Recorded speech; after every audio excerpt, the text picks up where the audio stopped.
मधु। So friends, आज इस video में हम डिस्कस करेंगे एनालिटिकल पैराग्राफ के बारे में ऑफ योर इंग्लिश ग्रामर। तो आपके इंग्लिश के राइटिंग सेक्शन में 5 मार्क्स का ये एनालिटिकल पैराग्राफ आता है एंड आज इस वीडियो में हम पूरा अच्छे से डिस्कस करेंगे कि एनालिटिकल पैराग्राफ होता क्या है, इसको लिखते टाइम आपको किन किन बातों का ध्यान रखना है एंड मैं आपको 2 एनालिटिकल पैराग्राफ के एग्जाम्पल से समझाऊंगी that how you have to write them. तो ये वीडियो देखने के बाद आपको पूरा अच्छे से क्लियर हो जाएगा that how you should write your analytical paragraph and आपके 5 मार्क्स पूरे कंफर्म हो जाएंगे। Okay, so this video is going to be very helpful for you, so watch it till the and.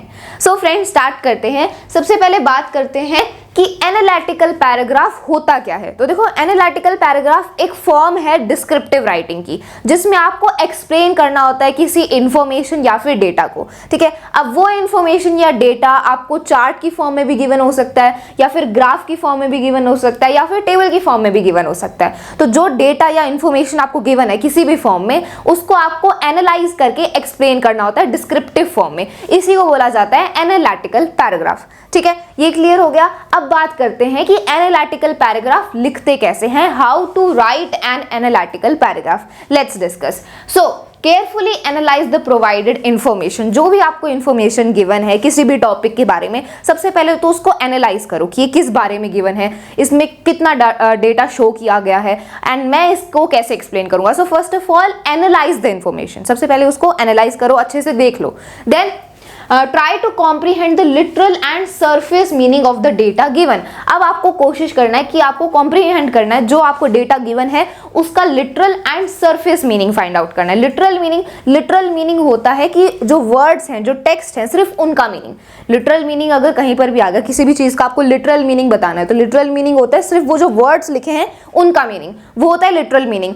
And surface meaning मतलब उस data का actual में हमारी real life से क्या रिलेशन है, वो हमारी रियल लाइफ से कैसे रिलेटेड है, तो वो हो गया सरफेस मीनिंग कि रियल लाइफ से कैसे रिलेटेड है। लिटरल मीनिंग तो सिर्फ वर्ड्स वाला, जो सेंटेंसेस लिखे हैं, जो वर्ड्स लिखे हैं, सिर्फ उनका मीनिंग, वो होता है लिटरल। एंड सरफेस मीनिंग मतलब रियल लाइफ से ये कैसे जुड़ा हुआ है, कैसे कनेक्टेड है, तो उसका मीनिंग आपको निकालना है। ठीक है, तो आपको कॉम्प्रीहेंड करना है उस डेटा का literal and surface meaning. Then the facts and data should be accurate. And जब आप उस जो भी आपको इन्फॉर्मेशन या डेटा गिवन है, उसको जब आप लिख रहे हो, एनालिटिकल पैराग्राफ उसका लिख रहे हो, तो जो भी डेटा है, जो भी फैक्ट्स हैं, वो एक्यूरेट होनी चाहिए। ऐसा नहीं कि आपको जो इन्फॉर्मेशन दी है उसमें कुछ लिखा है एंड आपने डेटा को चेंज करके या फिर गलत करके कुछ भी लिख दिया। सो जो डेटा या फैक्ट्स हैं वो एक्यूरेट होनी चाहिए, सही होनी चाहिए। ठीक है, then follow a sequential and logical pattern while writing the content.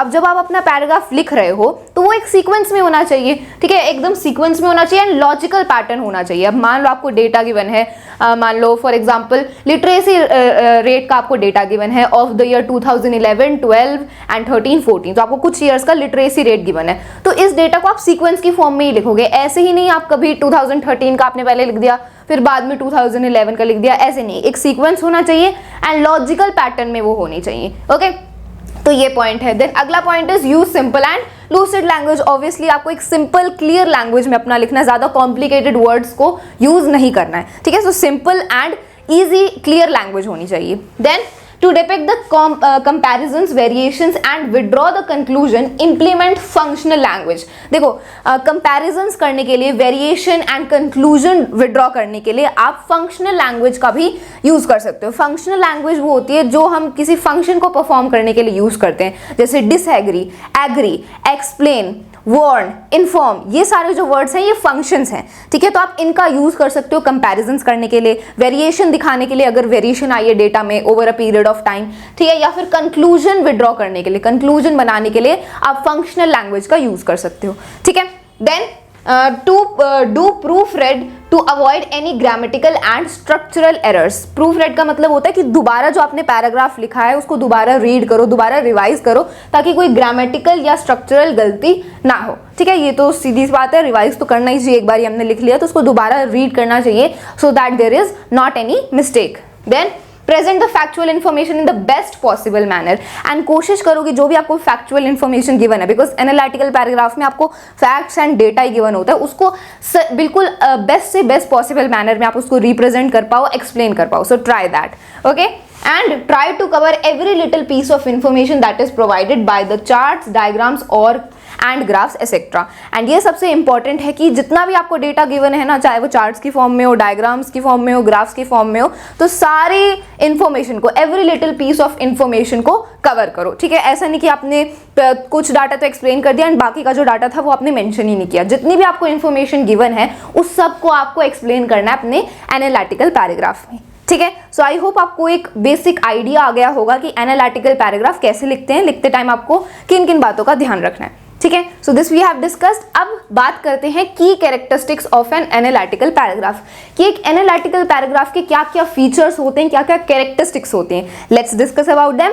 Then हम एनालिटिकल पैराग्राफ की प्रैक्टिस भी करेंगे, एक दो पैराग्राफ हम खुद उनकी प्रैक्टिस भी करेंगे। Okay, so it should be brief around 120 to 150 words. तो जो हमारा एनालिटिकल पैराग्राफ है वो ब्रीफ होना चाहिए, मतलब ज़्यादा हमें उसमें नहीं लिखना है, वर्ड लिमिट का ध्यान रखना है, ठीक है। 120 से 150 वर्ड्स के बीच में होना चाहिए। So it should be brief. Then it should be precise and well directed. Precise होना चाहिए कि उसमें कोई डिफिकल्ट वर्ड्स का आपको यूज नहीं करना है, सिंपल लैंग्वेज यूज करनी है क्लियरली, जिससे हमें वो पूरा पैराग्राफ समझ आ जाए। Okay, so it should be precise and well directed. Then clear and crisp language should be implemented. Clear and crisp language मतलब आपको सिंपल वर्ड से ही ग्रामर का यूज करना है, कोई ग्रामेटिकल मिस्टेक नहीं होनी चाहिए। And clear language means simple language, simple words का यूज करना है। Okay, then the entire paragraph should be written using a single tense. जो पूरा पैराग्राफ है वो एक ही टेंस में होना चाहिए, मतलब अगर आप प्रेजेंट टेंस में लिख रहे हो तो प्रेजेंट में ही होना चाहिए, पास्ट में लिख रहे हो तो पूरा पैराग्राफ पास्ट में होना चाहिए,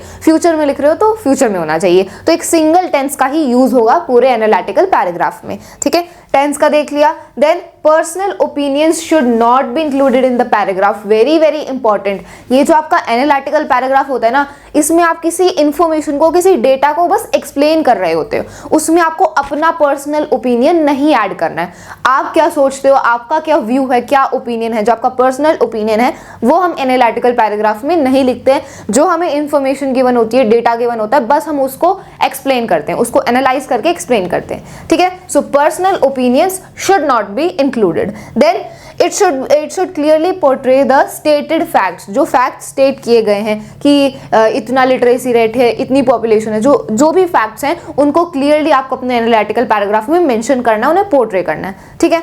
Then the use of first person pronouns should be omitted. जो first person pronoun का यूज है वो आपको नहीं करना है। first person pronoun जैसे कि I, we, us, मी, तो ये सारे जो प्रोनाउंस है ये क्या है, ये फर्स्ट पर्सन प्रोनाउंस है एंड इनका आपको यूज नहीं करना है एनालिटिकल पैराग्राफ में। सो इनका यूज ओमिट कर देना है, जो फर्स्ट पर्सन प्रोनाउन होते हैं, ठीक है।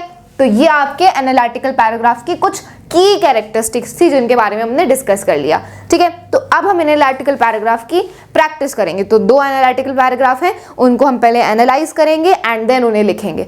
Okay, so the first one is Gurmeet Kaur is an aspiring candidate for a public funded engineering college in the suburbs. तो गुरमीत कौर क्या है, वो एक aspiring candidate है एक engineering college के लिए which is located, एक public funded engineering college के लिए which is located in the suburbs, ठीक है। She belongs to a nearby village, has minimum technological skills and exposure.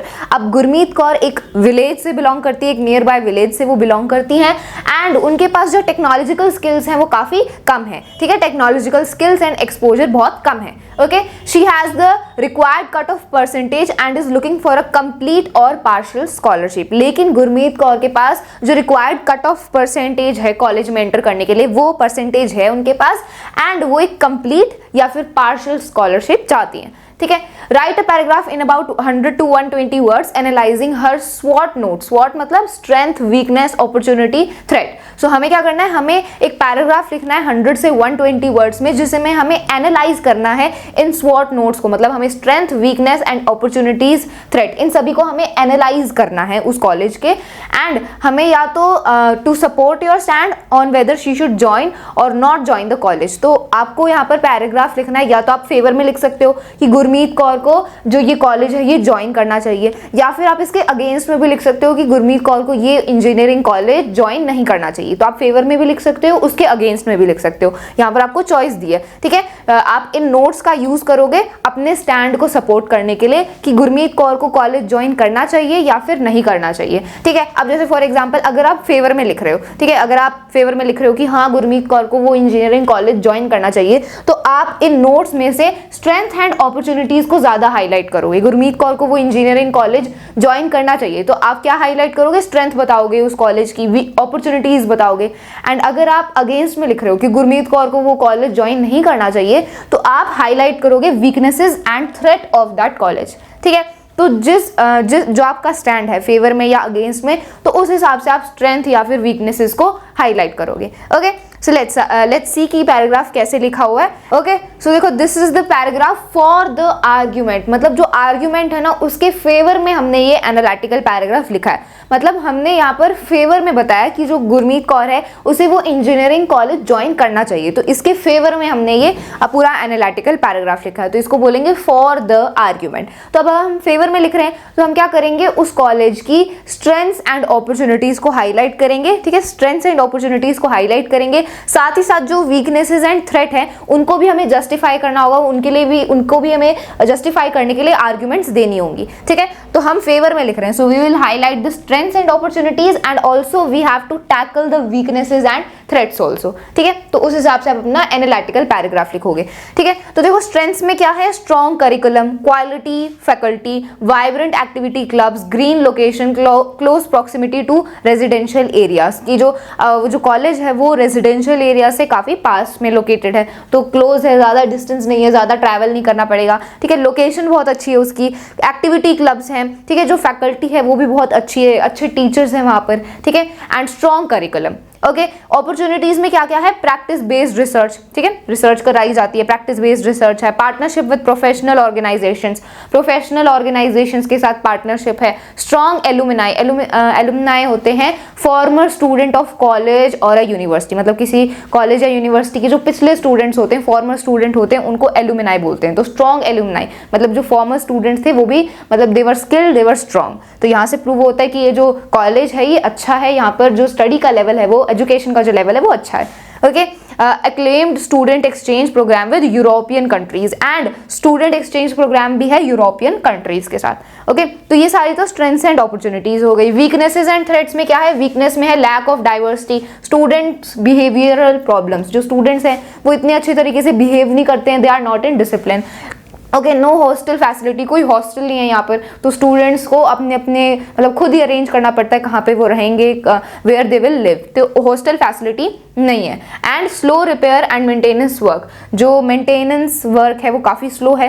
And under utilisation of IT services, जो IT services हैं उनको इतनी अच्छी तरीके से यूज़ नहीं किया जा रहा है, काफी अंडर यूटिलाइज किया हुआ है। Okay, lack of targeted advertisements to outstate students, and advertisements का लैक है स्टूडेंट्स को आउटस्टेट करने के लिए। थ्रेट क्या क्या है? Lack of publicity in areas of excellence, publicity नहीं है इतनी, जो जिन एरियाज में ये अच्छे हैं, जिन एरियाज में ये एक्सीलेंट है वहां पर इतनी पब्लिसिटी नहीं है, वहां इतनी फेमस नहीं है। Okay, public perception towards funded college, जो पब्लिक का परसेप्शन है फंडेड कॉलेज को लेकर वो इतना पॉजिटिव नहीं है। ठीक है, ये क्या है? पब्लिक फंडेड कॉलेज है, यहाँ पर जो पब्लिक है, जो गवर्नमेंट है वो फंड करती है इन कॉलेजेस को, तो पब्लिक का जो लोगों का जो परसेप्शन है वो इतना पॉजिटिव नहीं है पब्लिक फंडेड कॉलेजेस को लेकर। Declining students interest towards technical subjects को लेकर जो स्टूडेंट्स का इंटरेस्ट है वो भी कम हो रहा है। Then low employee morale due to budget cuts, अब देखो जो एम्प्लॉय मोरल है वो भी काफी कम है बजट कट्स की वजह से। एम्प्लॉय मोरल क्या होता है कि वहां पर काम करने वाले जो एम्प्लॉय हैं वो अपने जॉब को लेकर या अपनी वर्किंग कंडीशंस को लेकर कितना ज्यादा सेटिस्फाइड है, इसको बोला जाता है एम्प्लॉय मोरल। तो बजट कट्स की वजह से जो एम्प्लॉय मोरल है वो भी बहुत कम है। ठीक है, तो ये थ्रेट्स हैं, वीकनेसेस हैं of the engineering college, and ये स्ट्रेंथ्स एंड अपॉर्चुनिटीज है। तो हमने लिखा है हमने जो पैराग्राफ लिखा है वो फॉर द आर्ग्यूमेंट मतलब फेवर में, मतलब हम स्ट्रेंथ्स एंड अपॉर्चुनिटीज को हाईलाइट करेंगे, साथ ही साथ हमें जो वीकनेसेस एंड थ्रेट हैं उनके लिए भी जस्टिफाइड आर्ग्यूमेंट देनी होगी उनको टैकल करने के लिए। Okay, so the information provided indicates the options Gurmeet will consider to make the right decision information about enrolling in a publicly funded engineering school. तो ये जो इन्फॉर्मेशन हमें प्रोवाइड करी गई है ना, स्ट्रेंथ, वीकनेसेस, अपॉर्चुनिटीज, स्ट्रेंथ, इस information को गुरमीत कंसिडर करेगी। इस इन्फॉर्मेशन को गुरमीत क्या करेगी, उसे एनालाइज करेगी, उसे कंसिडर करेगी उस इंजीनियरिंग स्कूल को ज्वाइन करने से पहले, है ना, बिकॉज ऑब्वियसली ज्वाइन करने से पहले वो सारी चीज़ों को देखेगी कि क्या उसका फायदा होगा अगर वो ज्वाइन करेगी एंड क्या नुकसान होगा। Okay, so this information she is going to consider before enrolling in the engineering school. With access to a strong curriculum, quality teaching staff and active activity clubs, she is assured of a rich educational journey. तो अब जो हमें strengths given थी उनके बारे में हमने बताना स्टार्ट कर दिया।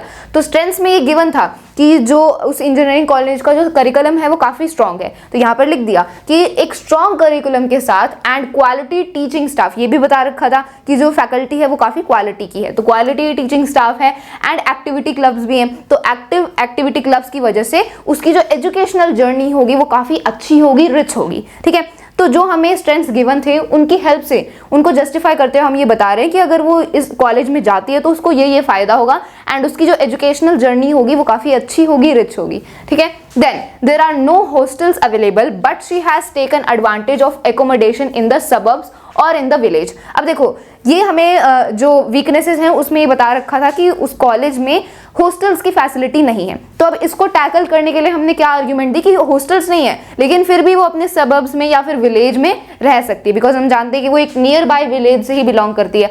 या तो वो अपने विलेज में रह सकती है या सबर्ब्स में। सबर्ब्स क्या होते हैं, देखो जो मेन सिटी का एरिया होता है ना उससे बाहर लोकेटेड जो एरिया होता है जहाँ पर रेजिडेंशियल एरियाज एंड स्टोर्स वगैरह होते हैं उनको सबर्ब्स बोलते हैं। तो जो गुरमीत कौर है वो विलेज में भी रह सकती है, सबर्ब्स में भी रह सकती है, बिकॉज हॉस्टल फैसिलिटी नहीं है। ठीक है, तो ये वीकनेसेस में हमें गिवन था कि हॉस्टल फैसिलिटी नहीं है। तो इसको टैकल करते हुए हमने अपनी आर्ग्यूमेंट दी कि वो अपने सबर्ब्स या विलेज में रह सकती है। ठीक है, देन अगला पॉइंट है you can choose to move daily from practice oriented studies, partnerships with professional companies and good opportunities for international student exchange programs, improve their professional and interpersonal skills. तो यहाँ पर और बाकी जो हमें अपॉर्चुनिटीज एंड स्ट्रेंथ्स गिवन थी उनको हमने हाईलाइट कर दिया। बस हमें कुछ नहीं करना, हमें बस जो हमें इंफॉर्मेशन दी जाती है, जो डाटा में दिया जाता है, बस उसको ही हमें अच्छे से एक्सप्लेन करके इसे बताना है। ठीक है, तो हमने यहाँ पर लिखा अगले पॉइंट में कि वो प्रैक्टिस ओरिएंटेड स्टडीज कर सकती है, वो डेली मूव कर सकती है प्रैक्टिस ओरिएंटेड स्टडीज में, एंड वो पार्टनरशिप्स विद प्रोफेशनल कंपनीज के साथ उनकी पार्टनरशिप है, एंड साथ ही साथ इंटरनेशनल स्टूडेंट एक्सचेंज की भी काफ़ी अच्छी अपॉर्चुनिटीज़ हैं। तो इससे क्या होगा, उनकी professional and interpersonal skills develop होंगी। ठीक है, then hard work, responsible behaviour and careful decision making can help Gurmeet succeed in college despite a rigid and conventional culture. देखो यहाँ पर हमें बताया कि अगर गुरमीत हार्ड वर्क करती है, मेहनत करती है, रिस्पॉन्सिबल उसका बिहेवियर है, बिकॉज हम जानते हैं कि वीकनेसेस में बता रखा था कि जो स्टूडेंट्स हैं उनका जो बिहेवियर है वो इतना रिस्पॉन्सिबल नहीं है, इतने डिसिप्लिन नहीं है। तो यहाँ पर उसको टैकल करते हुए हमने आर्ग्यूमेंट दी कि अगर गुरमीत मेहनत करती है, अपना उसका जो बिहेवियर है वो रिस्पॉन्सिबल रहता है एंड वो डिसीजन मेकिंग बहुत ही केयरफुली सोच समझ के करती है, तो फिर वो अपने कॉलेज में सक्सीड हो सकती है एक रिजिड एंड कन्वेंशनल कल्चर के होने के बावजूद भी, बिकॉज हम देख रहे हैं यहाँ पर कि काफ़ी कन्वेंशनल एंड रिजिड सा कल्चर है। ठीक है, पब्लिक का परसेप्शन भी इतना अच्छा नहीं है, मेंटेनेंस वर्क भी काफ़ी स्लो है, स्टूडेंट्स का बिहेवियर भी इतना अच्छा नहीं है, लेकिन अगर गुरमीत केयरफुल डिसीजन मेकिंग करती है, डिसिप्लिन रहती है, तो फिर भी वो सक्सीड हो सकती है इसके होने के, ये सारी कमियों के होने के बावजूद भी। ठीक है, तो इसको टैकल करते हुए हमने ये आर्ग्यूमेंट दे दी। Then strength and potential speak for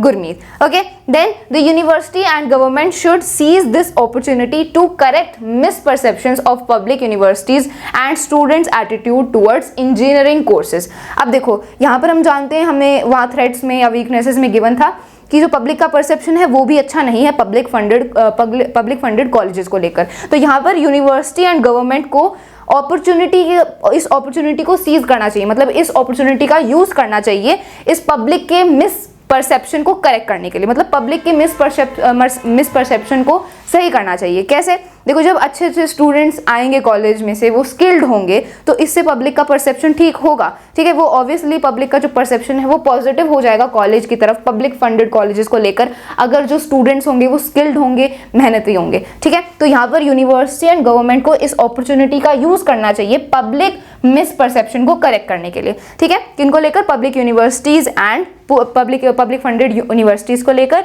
and जो स्टूडेंट हैं उनका एटीट्यूड भी चेंज होना चाहिए इंजीनियरिंग कोर्सेज को लेकर, बिकॉज थ्रेट्स में गिवन था कि जो स्टूडेंट्स का इंटरेस्ट है वो भी डिक्लाइन हो रहा है इन द टेक्निकल सब्जेक्ट्स, ठीक है। तो उनके इस एटीट्यूड को भी ठीक करना है, ओके। तो ये हमने पूरा ये पैराग्राफ लिखा on in the favour of joining the college, मतलब गुरमीत कौर को ज्वाइन करना चाहिए, तो फेवर में हमने ये सारी आर्ग्यूमेंट्स दी एंड हमने ये पैराग्राफ लिखा। तो यहाँ पर आप देख सकते हो कि ये जो हमने एनालिटिकल पैराग्राफ लिखा है ना, इसमें सारी वो कैरेक्टरिस्टिक्स हैं, सारे वो फीचर्स हैं जो हमने पहले रीड किए थे कि एक एनालिटिकल पैराग्राफ में होने चाहिए। यहाँ पर आप देख सकते हो कि फर्स्ट पर्सन प्रोनाउन का यूज नहीं किया गया है ना, फर्स्ट पर्सन प्रोनाउन जैसे कि आई, वी, मी, ऐसे प्रोनाउंस का यूज नहीं है। यहाँ पर हमने गुरमीत के, हमने मतलब अपने परसेप्शन से हम बात कर रहे हैं, लेकिन हम गुरमीत को हाईलाइट कर रहे हैं, तो हम थर्ड पर्सन प्रोनाउन की यहाँ पर हमने यूज किया है, ठीक है। एंड ये पूरा जो पैराग्राफ है ये एक ही टेंस में है, हमने यहाँ पर कोई भी अपना पर्सनल ओपिनियन ऐड नहीं किया, जो हमें इन्फॉर्मेशन गिवन थी उसी को बस हमने एक्सप्लेन किया,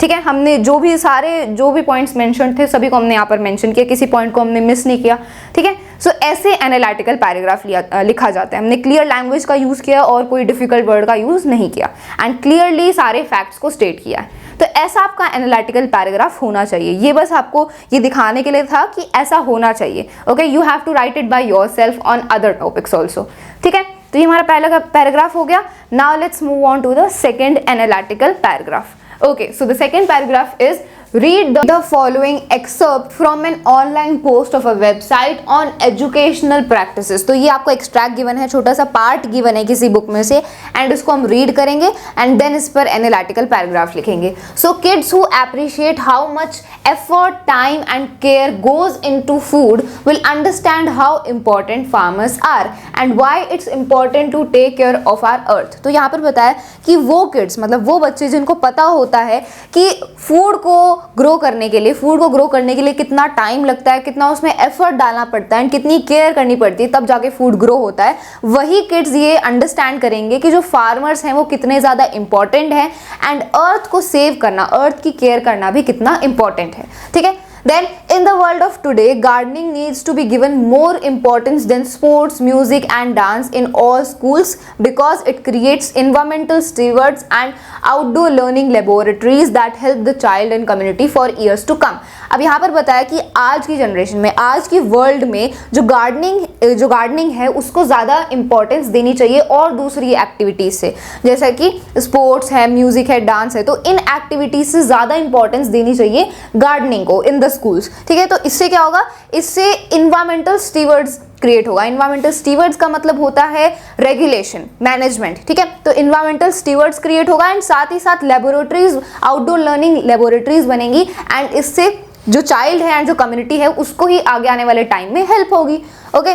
सो write a paragraph in 100 to 120 words to analyse the given argument. तो इस आर्ग्यूमेंट को सपोर्ट करते हुए या इसके अगेंस्ट में आपको 100 से 120 वर्ड्स में एनालिटिकल पैराग्राफ लिखना है, ठीक है। You could think about what alternative explanations might weaken the given conclusion and include rational evidence that would strengthen counter the given argument। तो ये जो आर्ग्यूमेंट गिवन है ना कि गार्डनिंग को ज़्यादा इंपॉर्टेंस देनी चाहिए और दूसरी एक्टिविटीज से it should be given more importance, तो इस आर्ग्यूमेंट को या तो आप इसके फेवर में लिख सकते हो, इसको सपोर्ट करने के लिए आप और दूसरे फैक्ट्स में ज्वाइन कर सकते हो, या फिर इसको वीकन करने के लिए आप और दूसरे कंक्लूजन दे सकते हो, ठीक है। मतलब इसके अगेंस्ट में भी लिख सकते हो, ठीक है। You can support this statement कि हाँ गार्डनिंग को इंपॉर्टेंस देनी चाहिए और दूसरी एक्टिविटीज़ इतनी यूजफुल नहीं है, इसके सपोर्ट में आप लिख सकते हो, या फिर अगेंस्ट में लिख सकते हो कि नहीं गार्डनिंग इतना इंपॉर्टेंट नहीं है और दूसरी जो एक्टिविटीज हैं वो ज़्यादा इंपॉर्टेंट है, ठीक है। सो आपका जो पॉइंट ऑफ व्यू है वो कोई भी हो सकता है। So you can write for the argument और अगेंस्ट द आर्ग्यूमेंट, ठीक है। तो अब देखते हैं कैसे एनालिटिकल पैराग्राफ लिखा है। तो ये जो एनालिटिकल पैराग्राफ है ये अगेंस्ट द आर्ग्यूमेंट है, मतलब जो हमें आर्ग्यूमेंट गिवन थी कि गार्डनिंग ज़्यादा इंपॉर्टेंट है, गार्डनिंग को और इंपॉर्टेंस देनी चाहिए और दूसरी एक्टिविटीज़ में, तो हमने इस आर्ग्यूमेंट के अगेंस्ट में लिखा है। मतलब इसको हमने इसको मतलब हम गलत साबित कर रहे हैं, ठीक है, इसके अगेंस्ट में हम पॉइंट्स देंगे। So we will tell that gardening is not that important to other activities in comparison to other activities, ठीक है। तो हम आर्ग्यूमेंट के अगेंस्ट में एनालिटिकल पैराग्राफ लिख रहे हैं, तो इसमें आप वो पॉइंट्स ऐड करोगे, वो आर्ग्यूमेंट्स ऐड करोगे जिससे जो गार्डनिंग की इंपॉर्टेंस है उसको वीकन किया जा सके एंड और दूसरी जो एक्टिविटीज़ हैं उनकी इंपॉर्टेंस को और ज़्यादा हम दिखा सकें और इंपॉर्टेंस उनकी शो हो पाए। तो वो आर्ग्यूमेंट्स आपको देनी है, ठीक है। So certainly gardening should not take precedence over sports, music and dance in every school, ठीक है। तो यहाँ पर बोला गया कि गार्डनिंग ही सबसे ज़्यादा इंपॉर्टेंट एक्टिविटी नहीं होनी चाहिए स्पोर्ट्स, म्यूजिक एंड डांस के कंपैरिजन में हर एक स्कूल में, ऐसा नहीं होना चाहिए, ठीक है। Gardening in school will need good planning with hands on instruction and constant supervision bye teachers. अब यहाँ पर हम डिसएडवांटेजेस बता रहे हैं। जो गार्डनिंग है इसके लिए काफ़ी प्लानिंग की ज़रूरत पड़ती है